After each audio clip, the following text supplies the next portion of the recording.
परम प्रेममय যুগপুরুষোত্তম শ্রী শ্রী ঠাকুর অনুকূল চন্দ্রের আতুল চরণ জানাই আমার শতকোটি প্রণাম। জয় গুরু সকল ইষ্টপ্রাণ দাদা মায়েরা। একটি ছোট্ট গল্প দিয়ে আজকে আলোচনা শুরু করছি।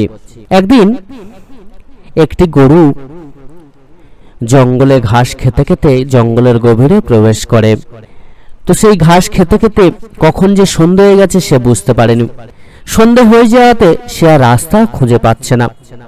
তো হঠাৎ করে একটা বাঘ সেই গরুটিকে দেখতে পায় এবং সেই গরুটির পিছনে ধাওয়া করে। ছুটতে ছুটতে গরুটি একটি খাদে গিয়ে লাফ মারে এবং সেই খাদে ছিল পাঁক। সে আর সেই খাদ থেকে উঠতে পারে না। বাঘটিও সেই গরুটিকে ধরার জন্য সেও খাদে লাফ মারে এবং সেও সেই পাঁকে আটকে যায়।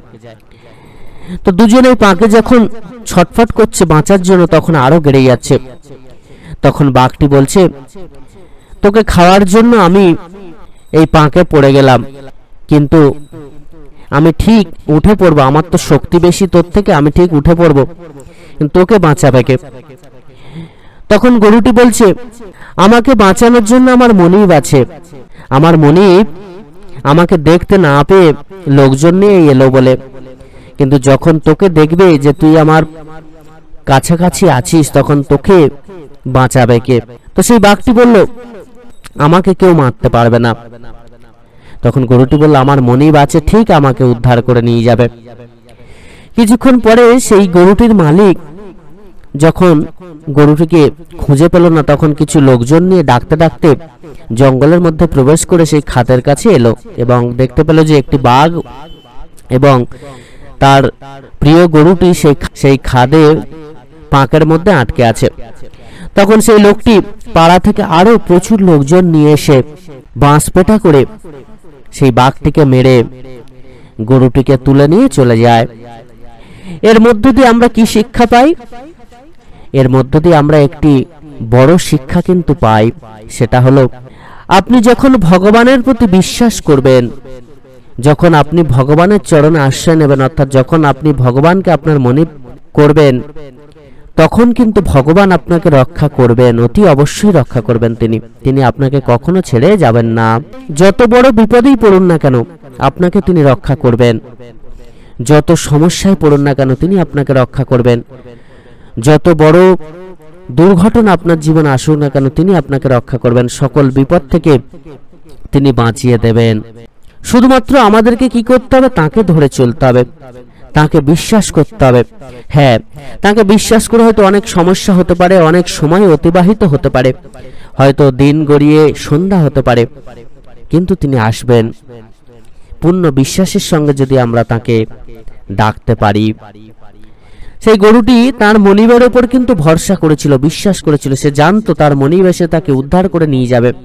ঠিক আমাদেরকেও সেইভাবে ভগবানের মানুষ হয়ে উঠতে হবে এবং তাকে বিশ্বাস করে তার সাধন ভজন করতে হবে, তাকে নিয়ে চলতে হবে। তাহলেই কিন্তু সমস্ত বিপদ থেকে রক্ষা পেতে পারি।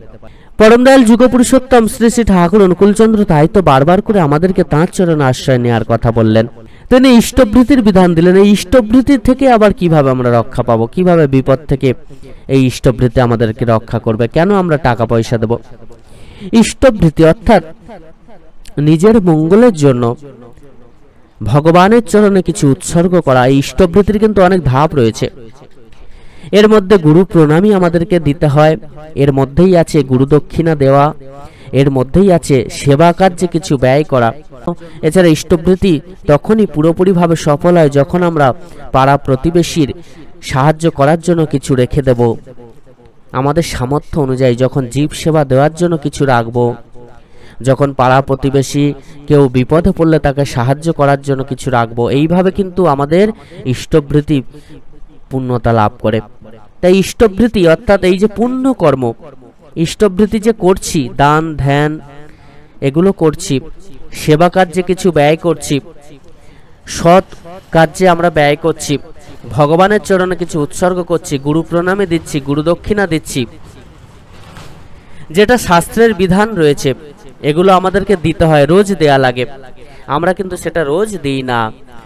পরম দয়াল আমাদেরকে ইষ্টভৃতির মধ্য দিয়ে সেটা কিন্তু রোজ পালন করে দিচ্ছেন। সকালবেলা ঘুম থেকে উঠেই জল গ্রহণের পূর্বে আমরা এই ইষ্টবৃত্তি অর্থাৎ এই যে মহাপুণ্য কর্ম আমরা পালন করছি, বিপদ যাবে না বলুন? বিপদ আপনি ভাগবে, দুর্ঘটনা কাটবে না, আপনিই কাটবে। শাস্ত্রে রয়েছে দেখুন, পুণ্য কর্মের মধ্য দিয়ে বিপদ আপদ গ্রহ দোষ দূর হয়, আর পরম দয়াল আমাদেরকে সেটা করিয়ে তবেই ছাড়ছেন। আমরা যদি বলি করব না, তা কিন্তু হবে না, করতে হবে, আর তিনি আমাদেরকে করিয়ে তবে ছাড়ছেন। এই যে পুণ্য কর্মের জোরে শুধুমাত্র বিপদ আপদ গ্রহ দোষ নয়, আপনার উন্নতিও সাধিত হবে।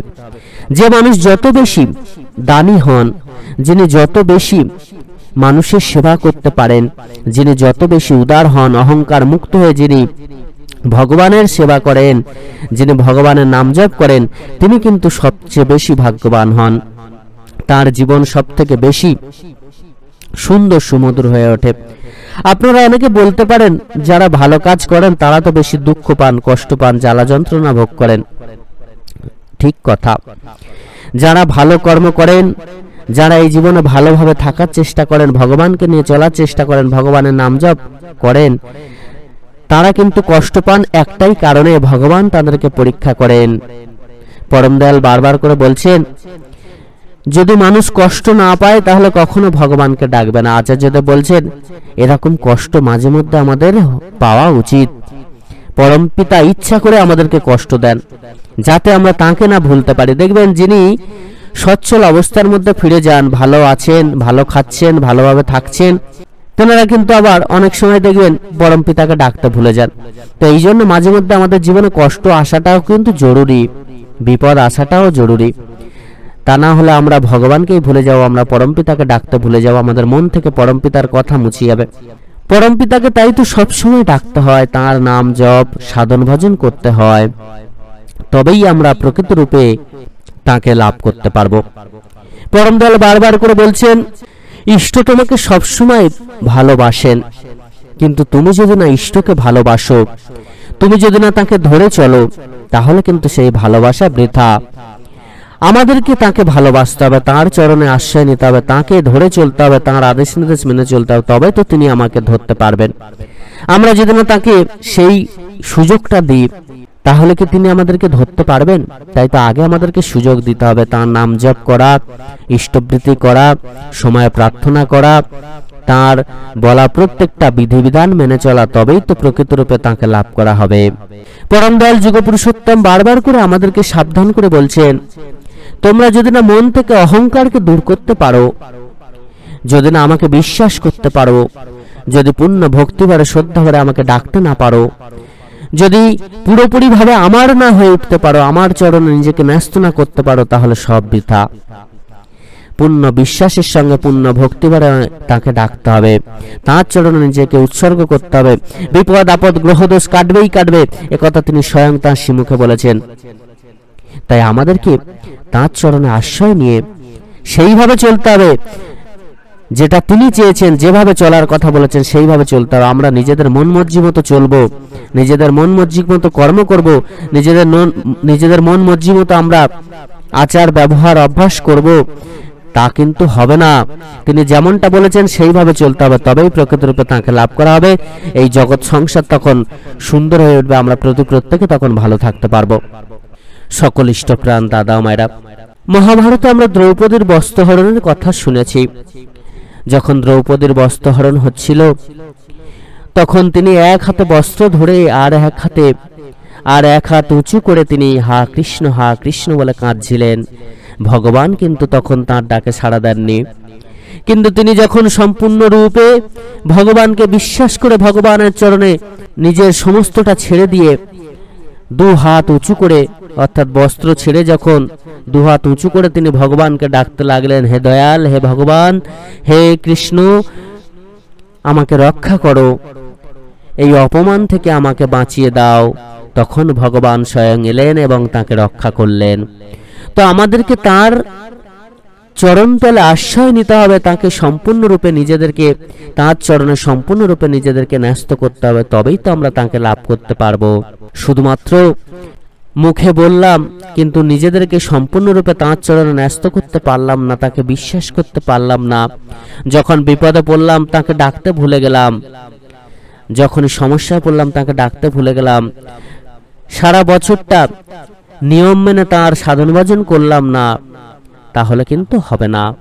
পরম দয়াল বারবার করে বলছেন, আমাকে ধরে চলো, সমস্ত কিছু থেকে তুমি মুক্তি লাভ করবে। তাই তো তাকে ধরে চলতে হয়, তার আদেশ নির্দেশ মেনে চলতে হয়। জীবনে দেখবেন সমস্তটা লাভ সম্ভব হয়। তিনি স্বয়ং রক্ষা করেন। ভগবান স্বয়ং বারে বারে বলে গেছেন, যিনি ভগবানের পাদপদ্মে আশ্রয় গ্রহণ করতে পারেন, যিনি পরম দয়ালের পাদপদ্মে আশ্রয় নিয়ে তাঁর সাধন ভজন করতে পারেন, নাম জপ করতে পারেন, তিনি সহজেই জগৎ সংসার থেকে চিরমুক্তি লাভ করেন এবং সকল বিপদ আপদ থেকে রক্ষা পান, সকল পাপ থেকে তিনি মুক্তি লাভ করেন। সকল ইষ্টপ্রাণ দাদা মায়েরা প্রত্যেকে খুব ভালো থাকবেন। পরম দয়াল আপনাদের প্রত্যেকের মঙ্গল করুন। জয় গুরু, বন্দে পুরুষোত্তমম।